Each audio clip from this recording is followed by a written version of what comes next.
Hoy he decidido declinar mi candidatura a la presidencia. No porque renuncie a mis principios, sino porque Bolivia necesita una estrategia. Por eso he tomado la decisión de brindar mi apoyo y respaldo a Jorge Tuto Quiroga. Colectiva de apoyar a Samuel, debemos unir fuerzas para sacar el MAS del poder. Esfuerzos individuales y colectivos los tenemos que direccionar para lograr la unidad.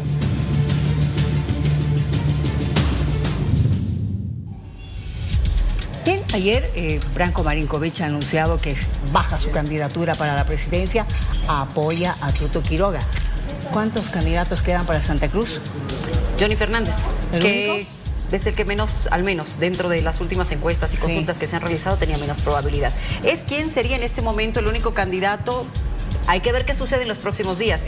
Mira, porque el Tribunal Supremo Electoral ha confirmado que el calendario electoral, al menos la convocatoria de las elecciones, arranca en el mes de abril. Exactamente, y confirmado para el 17 de agosto las presidenciales, exactamente. Vámonos con Tufi. Sí, Tufi desde Santa Cruz tiene invitados para poder arrancar con esta mesa de debate. Adelante. Buenas noches, Luciana. Buenas noches, Miriam. La pregunta está planteada. ¿Santa Cruz se queda sin candidato presidencial? Bueno, se dice que es en este momento, ya lo ha confirmado el censo último, el primer departamento en población, también el que lidera el aporte del Producto Interno Bruto Nacional. Y uno se pregunta, liderazgo económico, también en población, pero ¿qué pasa con el liderazgo político cruceño? ¿Por qué hasta este momento al menos no se confirma una candidatura presidencial? En la oposición sobre todo. Estamos con Tomás Monasterio, es vocero de Alianza Libre de Tuto Quiroga, y también Santiago Terceros, que es analista político. Ambos les planteo esta pregunta. Comienzo con el analista Santiago. ¿Por qué hasta el momento por lo menos no se sabe si hay un candidato presidencial cruceño? Ha declinado Vicente Cuellar, ha declinado Branko Marinkovic, y bueno, en el caso de Tuto Quiroga lo está apoyando Rubén Costas, otros líderes locales, pero en primera línea, candidatura presidencial desde Santa Cruz en la oposición no hay hasta este momento. ¿Qué pasa? Bueno, en realidad lo que nos está pasando en Santa Cruz es que no hemos logrado hasta el momento cuajar un proyecto político que desde la región le proponga algo al país.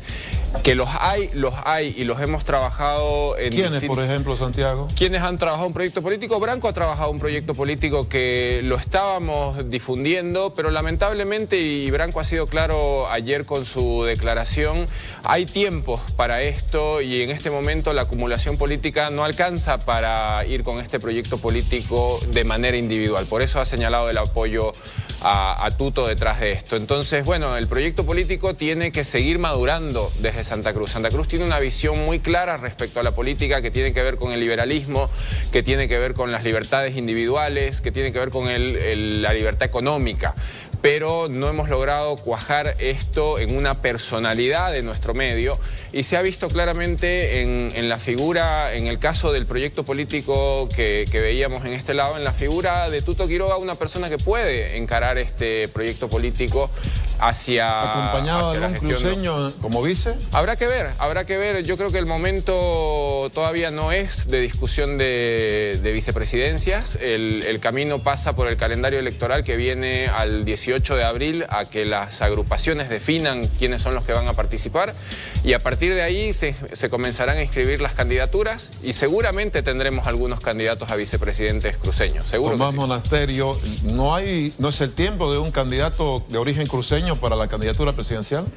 Mire, yo creo que ahorita no podemos partir por un tema de origen, color de piel o de dónde proviene. Hoy necesitamos certidumbre, hoy necesitamos acabar con estas filas interminables de diésel, de gasolina, la falta de dólares y esta situación de crisis que con esta inflación galopante que está destruyendo y asfixiando a las familias bolivianas. Ahora, Tomás, pero ¿por qué se bajó Branko Marinkovic? ¿Por qué se bajó Vicente Cuellar?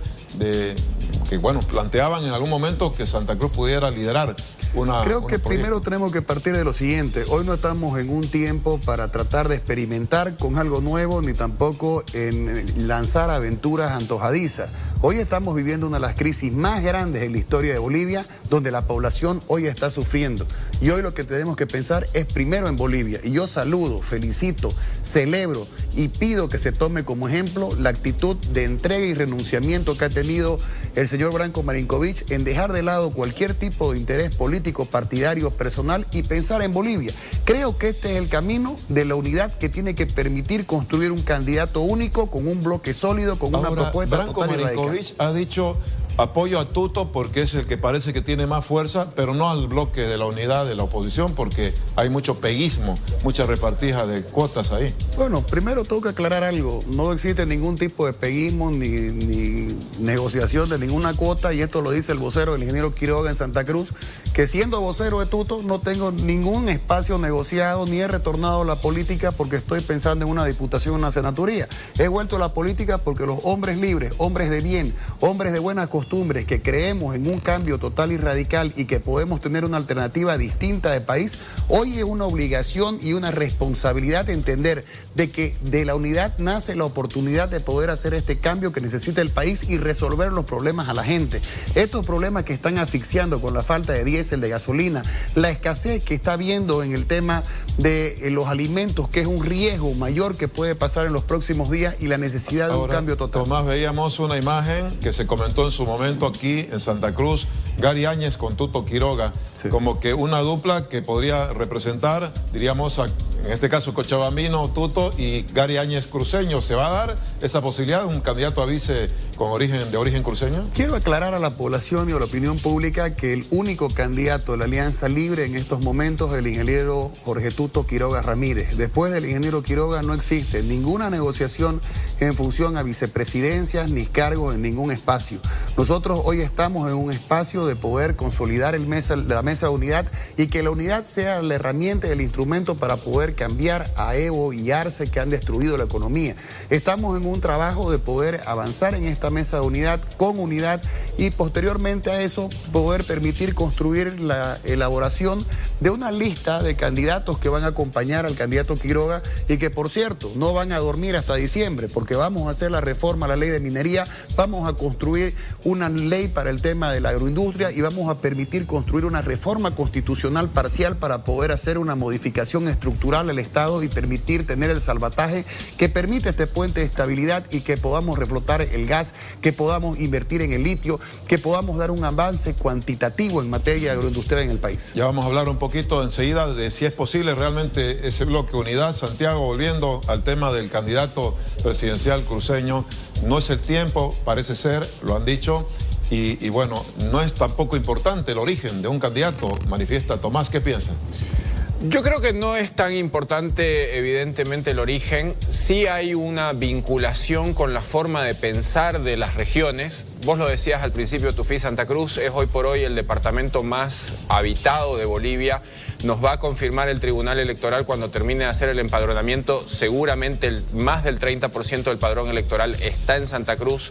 Es el poder económico de este país y hay una visión de país detrás de Santa Cruz. Y eso sí se puede trasladar a las visiones que tienen los otros candidatos y realmente buscar que se instale un nuevo modelo de país desde la lógica cruceña. Sí, yo creo que sí. Ahora, a propósito de líderes cruceños, Johnny Fernández quiere también ir a la presidencia, lo ha manifestado, por lo menos lo han proclamado. Entre otras cosas, Chi Yun-chun, si no es de origen bueno, es de afuera, nació en Corea, pero él vive aquí. No sé si tendrá la cultura entre comillas cruceña en el modo de vida y no lo sé. Y bueno, el MAS, también liderazgos cruceños en el MAS, que hasta Adriana Salvatierra, Carlos Romero, Mario Cronenberg ahora se menciona, tampoco como que el MAS desde Santa Cruz parece haber proyectado. ¿Cuál es la causa? Yo creo que tiene que ver con una falta de desarrollo de la academia política, del pensamiento político. No es que no lo haya, pero que falta desarrollo de la academia política detrás de este pensamiento cruceñista que yo lo he llamado en su momento. Hay una visión de cómo debe ser Bolivia desde Santa Cruz, que no coincide con las visiones de las personas que vos señalás. Johnny Fernández tiene una visión populista, una visión un poquito de centro. No se sabe bien hacia dónde apunta la ideología de Johnny. Y en el caso del doctor Chi, claramente es conservador, pero tiene un cierto nivel de autoritarismo ahí detrás, que los cruceños no somos tan así.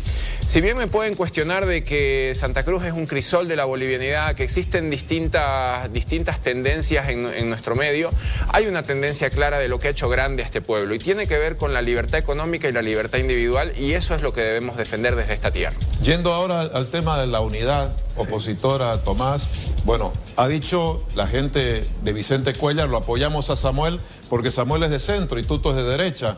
Y como que se han declarado de centro en esa competencia que hay de Samuel con Tuto Quiroga y lo han identificado a Tuto como de derecha. Parece haber esas dos corrientes fuertes señaladas por los propios dirigentes. ¿Es así? ¿Se puede lograr una unidad entre el centro y la derecha?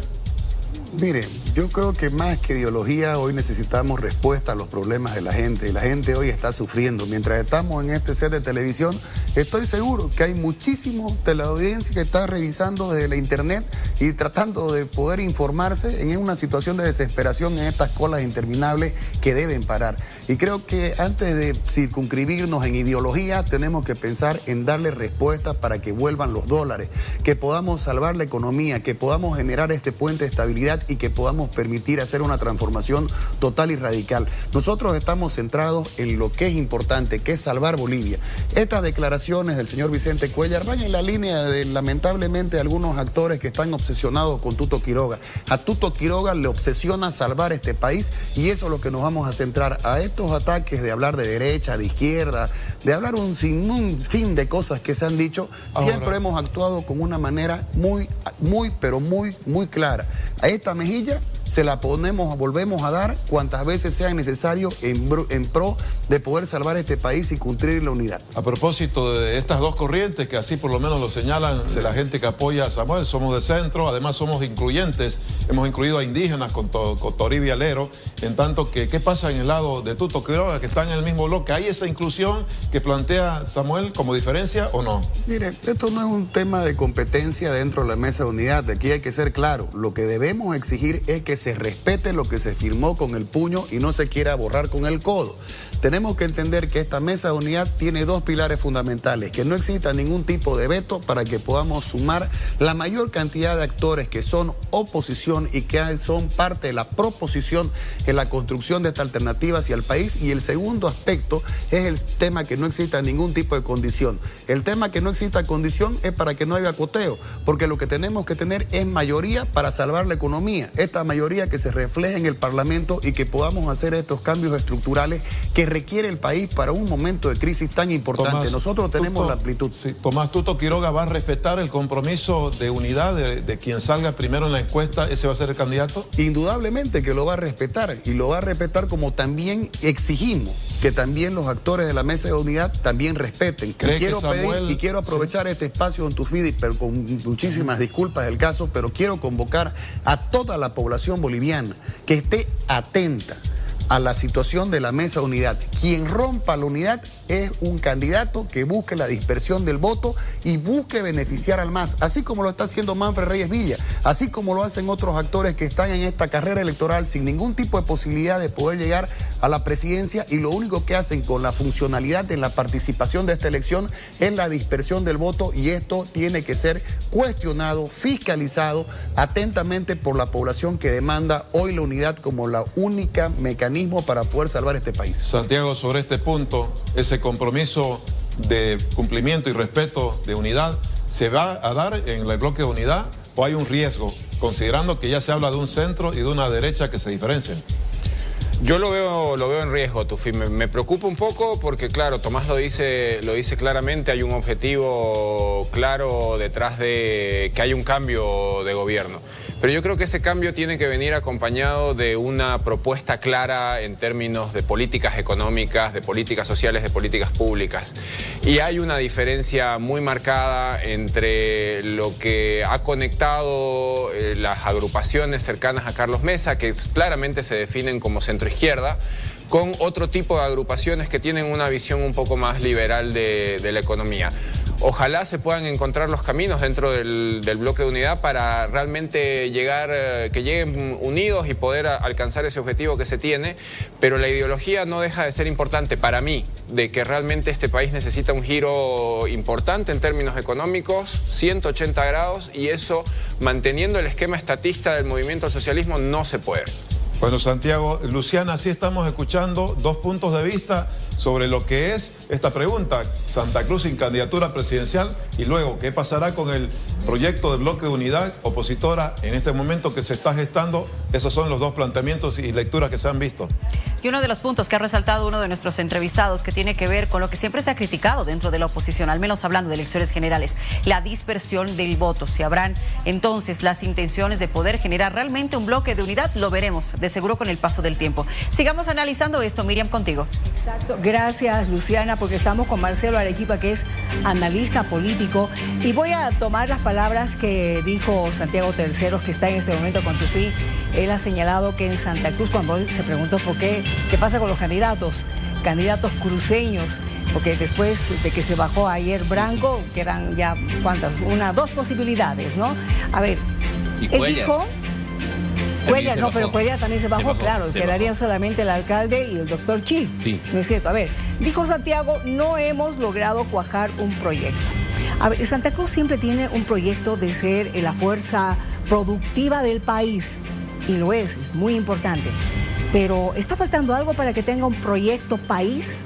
Está faltando algo, Miriam, y yo escuchándolos un poco a Tomás y a Santiago, tengo una impresión, y es...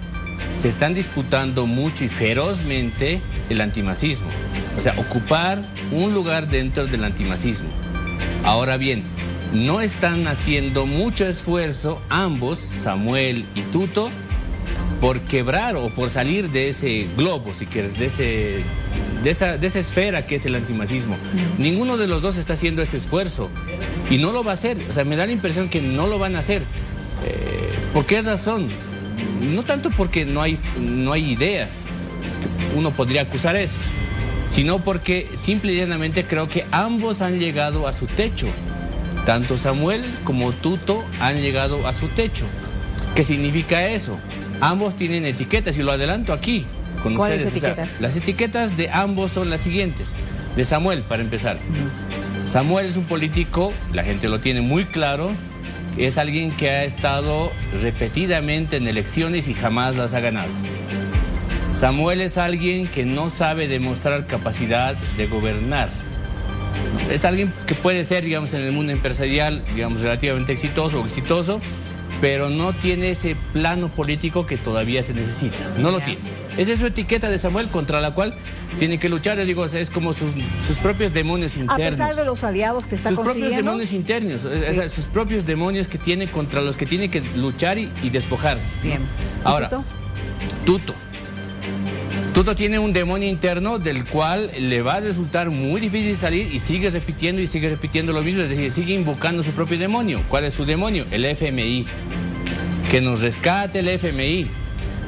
Mezcla tú este año, Miriam, año del Bicentenario, identidad boliviana, nacionalismo boliviano, con el Fondo Monetario Internacional. Yo no sé quién le habrá sugerido a Tuto repetir la palabra Fondo Monetario Internacional muchas veces, sinceramente. A ver, me parece un tanto preocupante lo que has dicho antes, de que ambos están dentro de ese círculo de luchar contra el masismo, es decir, están en el círculo del antimasismo. Sí. Creo que deberían salir un poco más y pensar en toda la población, pero ¿cómo tendrían que hacerlo? Lo que pasa es que ellos siguen repitiendo la misma consigna que se ha repetido en las oposiciones políticas. Lo que tengo que yo hacer como candidato dentro del antimasismo es representar solo al antimasismo. O sea, no van a poder salir de aquello. Claro. Porque lo han dicho varias veces. Ahora, ¿no? El más, nunca más. Eso claro, es lo pero que ahora le han añadido algo más.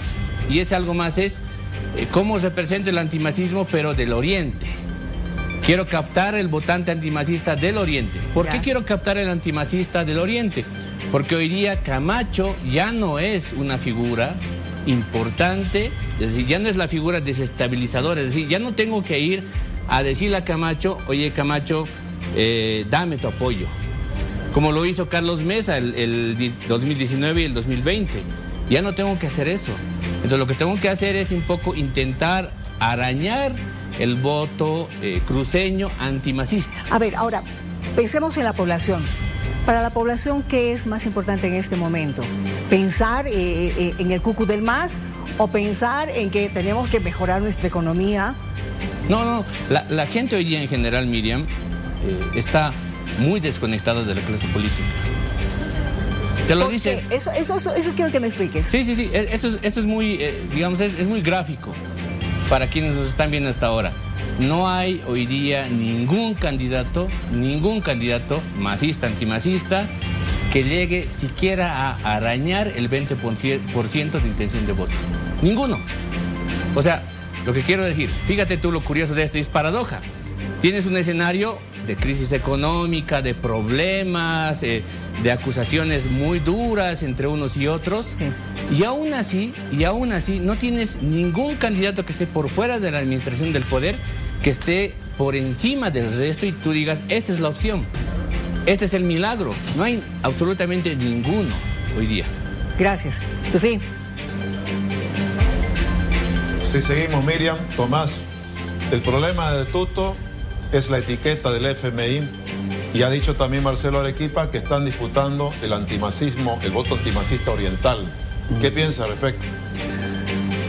No comparto con su opinión, la respeto, tengo que respetar en democracia, pero creo que hay que tener claro, necesitamos una propuesta concreta, real, que no peque de la demagogia y que dé una solución inmediata para la gente. El acudir al Fondo Monetario Internacional no hay que satanizarlo ni que creer de que vamos a endeudar más el país y que va a haber una situación de crisis. Estamos hablando del financiamiento para poder generar a través de estos recursos la estabilidad que necesitamos, generar este puente de estabilidad y poder llevar adelante la inversión para reflotar el gas, potenciar el tema del litio, apostar por la agroindustria. Estamos hablando de un financiamiento de balanza de pagos, un financiamiento que va a permitir tasas bajas, intereses que no van a significar mayor significado del Estado de lo que están las deudas de la novia de Evo Morales, que el día de hoy te adeuda el país. Y obviamente tenemos que entender que esta propuesta de salvación económica es la prioridad. Tuto Quiroga no cuenta con ningún tipo de demonios, ni mucho menos. Yo creo que Tuto Quiroga es un hombre que tiene la mística, la responsabilidad histórica de salvar el país, de ser la fuerza que represente la unidad. Y nosotros, por supuesto, que nos declaramos antimacistas y nos declaramos antievistas y antiarcistas, porque estos dos señoritos nos han llevado a vivir la crisis más grande que hay en este país, donde hoy la gente, no solamente de Santa Cruz, para nuestro amigo Arequipa, sino de todo Bolivia, está haciendo cola por diésel, por gasolina, no tiene dólares, no tiene la posibilidad de poder incluso hoy poner en riesgo cuando sus ingresos cada vez son menos y el costo de vida sube cada vez más y estamos viviendo una inflación galopante que realmente alarma a la canasta familiar y a la situación económica de la familia. Santiago, dice Marcelo en su análisis que Samuel y Tuto están ya llegando a su techo y que ni siquiera llegan a arañar el 20%. ¿Qué piensa de esa lectura?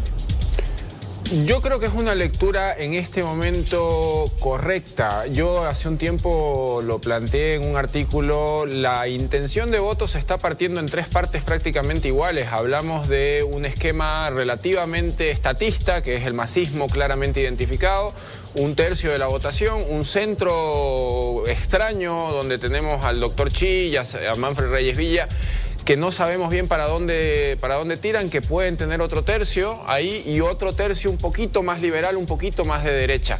Y habrá que ver si podemos migrar los votantes de Samuel a Tuto o de Tuto a Samuel, si es que alguno de los dos finalmente es el candidato del bloque de unidad. Pero ya la gente va a empezar a decantarse por otro tipo de alternativa, ya no simplemente por quién más le gusta, sino por quién está más cercano a sus ideas. Y eso es lo que nos va a llevar en este embudo que significa la política a los 4, estimo yo, candidatos que tendremos hacia el día de la elección el 17 de agosto. Gracias, Santiago, gracias, Tomás, por estar aquí en vivo esta noche.